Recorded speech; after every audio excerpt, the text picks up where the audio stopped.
Hello friends, welcome back to my channel. So this is the continuation of the last video I made, the major challenges I faced as an upcoming baker. So sit back, relax and enjoy the video.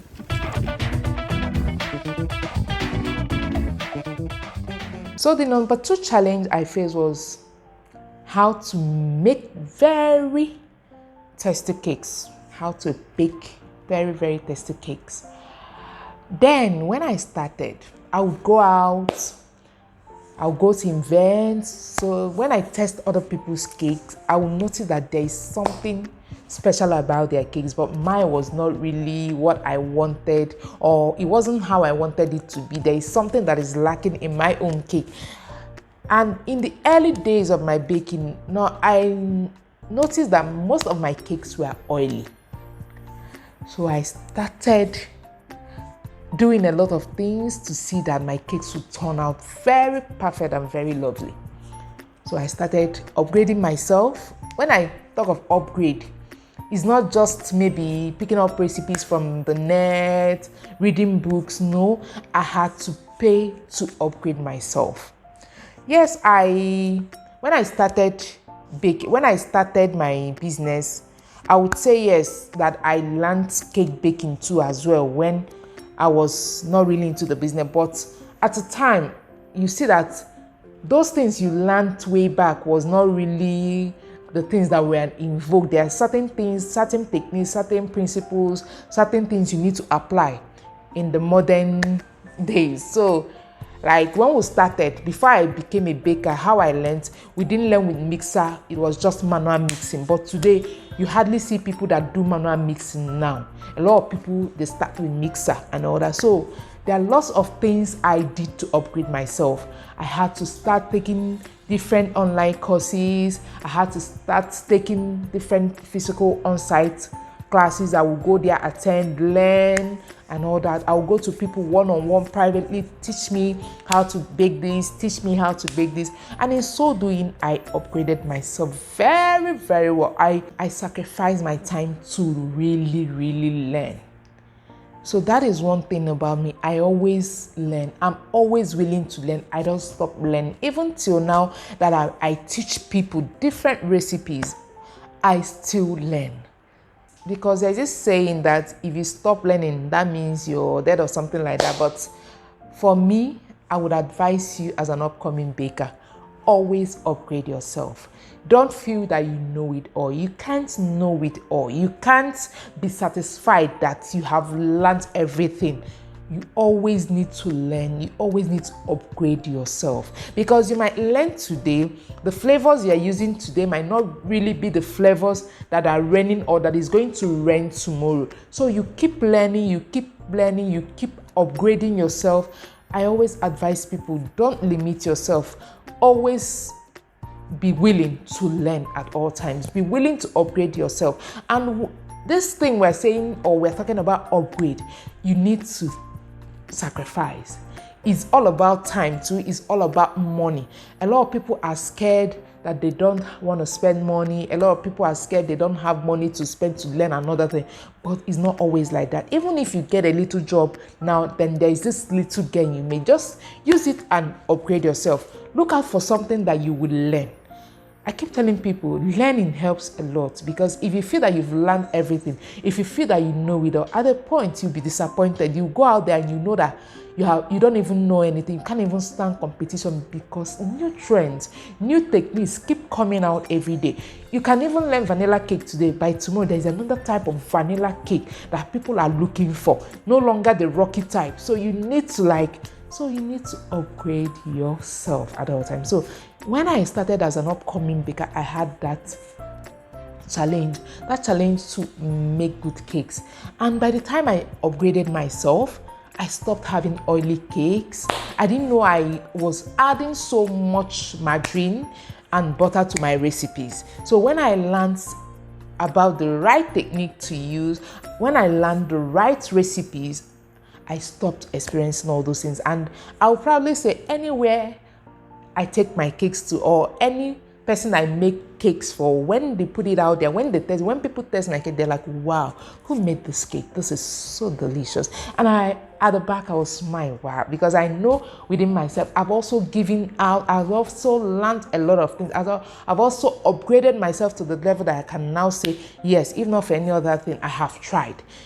But I will keep trying as well. So always upgrade yourself. Don't limit yourself. Don't stop at a point and say, I know everything. I'm a real baker. I'm a professional baker.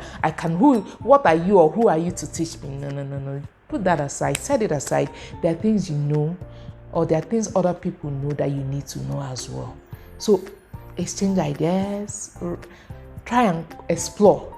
That is the word, explore, because you might feel you know it and at the end of the day, you don't know it. So that is it about that. So that was how I conquered that challenge. That was how I overcame that challenge, by upgrading myself. I brought out my time to learn. I met people, both online and on-site, real professional bakers, and they taught me as well. So I would say upgrading yourself helps a lot. So for you to overcome that issue of, I want to make good cakes, my cakes are not good as an upcoming baker, my cakes are oily, my cakes don't taste nice, my cakes are hard, please go out there, look out for someone that will teach you to learn how to overcome that challenge. So that was it, and that is it right now. So number 3 challenge I also encountered as an upcoming baker was how to make my cakes to last longer. When I started baking, I didn't know much about how I can preserve my cakes to make them last. Now, as a baker, I've learned that there are different recipes. There are different techniques, baking techniques. So if I want my cakes to last, maybe I want to bake a cake for a customer and I want it to last, I won't bake that cake that won't last for the person. Maybe let's say I have a wedding job and I need to bake cakes for them. I wouldn't go and bake oil-based cakes for them because I know it wouldn't last, or the cakes wouldn't last long. So I'll bake them cakes like fruit cake or plain cake that I know that will last. Even if they drop it out without refrigerating or freezing them for like a week, the cake can stay. So back then, I was really struggling with how to make my customers' cake last longer, because I came across few people that complained then that my cakes spoiled, that my cakes did not last as they wanted and all that. So I had to learn. I had to start doing things the normal way so that all my customers will enjoy. A lot of people kick against preservatives. Fine.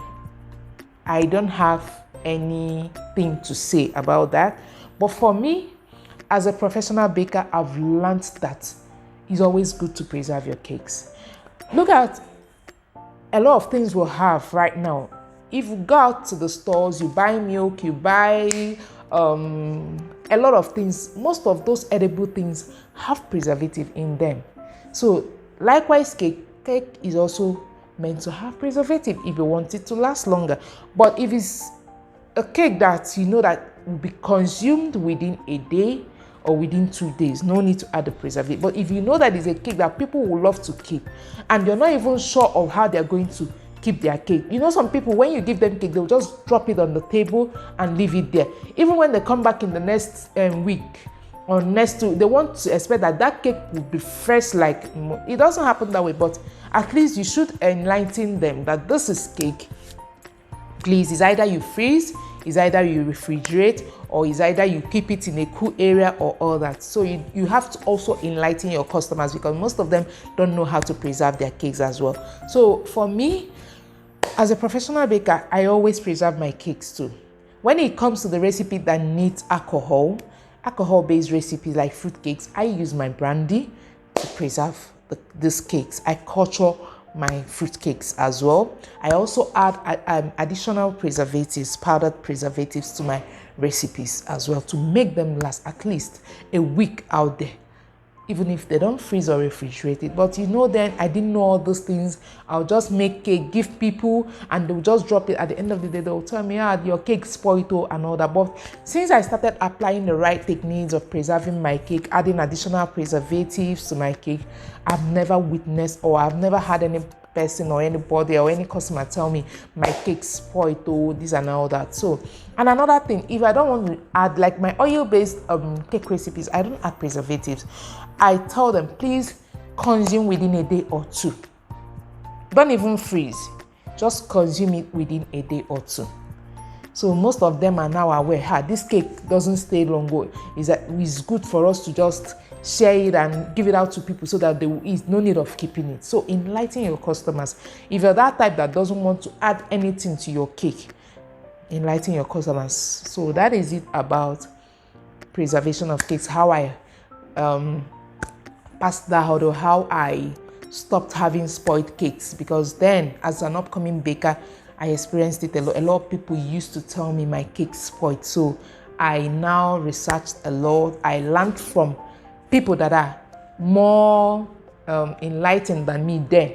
They now taught me what to do. And at times, if I don't want the cakes to spoil on time, I don't add milk to the recipes. But if I must add milk, I'll add my additional powder preservatives, the cake preservatives per se, not the ones for bread. So all those things, you're supposed to know them. And this is how I passed that hurdle. This is how I overcame that particular challenge. So as an upcoming baker, I've talked about the 3 major challenges that I experienced. So number 1 was how to get customers, to how to make good cakes, as in to bake very yummy cakes. Then 3, how to preserve my cakes. So I will really stop here today. And I think this particular session will still have another part someday. But one thing I want to advise you as an upcoming baker out there, there's this thing I always tell people: apply the principle of PEDX, which is PEDX. The P is apply patience, E, encouragement, then D, determination, then X, social media. With these 4 principles, with these 4 keys, you will go far. You'll be a successful baker. Patience, in the sense that you're supposed to have patience. Don't always be in a hurry to make that millions in baking and all that. Then encouragement, always encourage yourself, even when you know that things are not the way you want it. Encourage yourself that you will get better.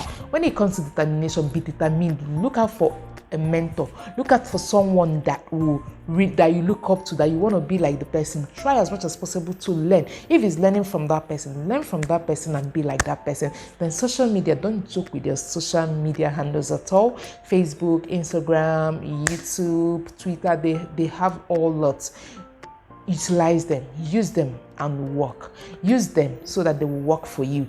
Don't just have your social media platforms for just fun, for just posting pictures and of different, fizzy things. Always announce yourself. Let people know what you do. You're a baker, yes, you have a Facebook page, you have a Facebook account. Always put out your cakes, your portfolios out there. Let people see what you've done. Let people see what you do. You have an Instagram page. Put out your jobs there. Bake, create content. You can just be baking, just snap the how you sieve your flour, snap how you whatever you're using, your ingredients, snap it, put it out there. I'm about to bake, guess what I'm baking? Create content, let people know what you do, let people get to know that you're a baker.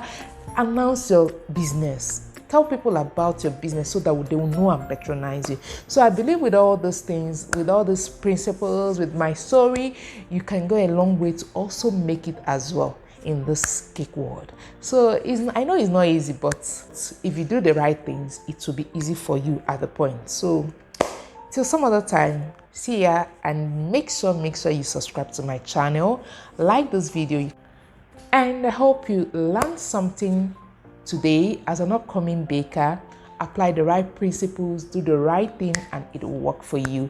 So till some other time, bye, and God bless you all.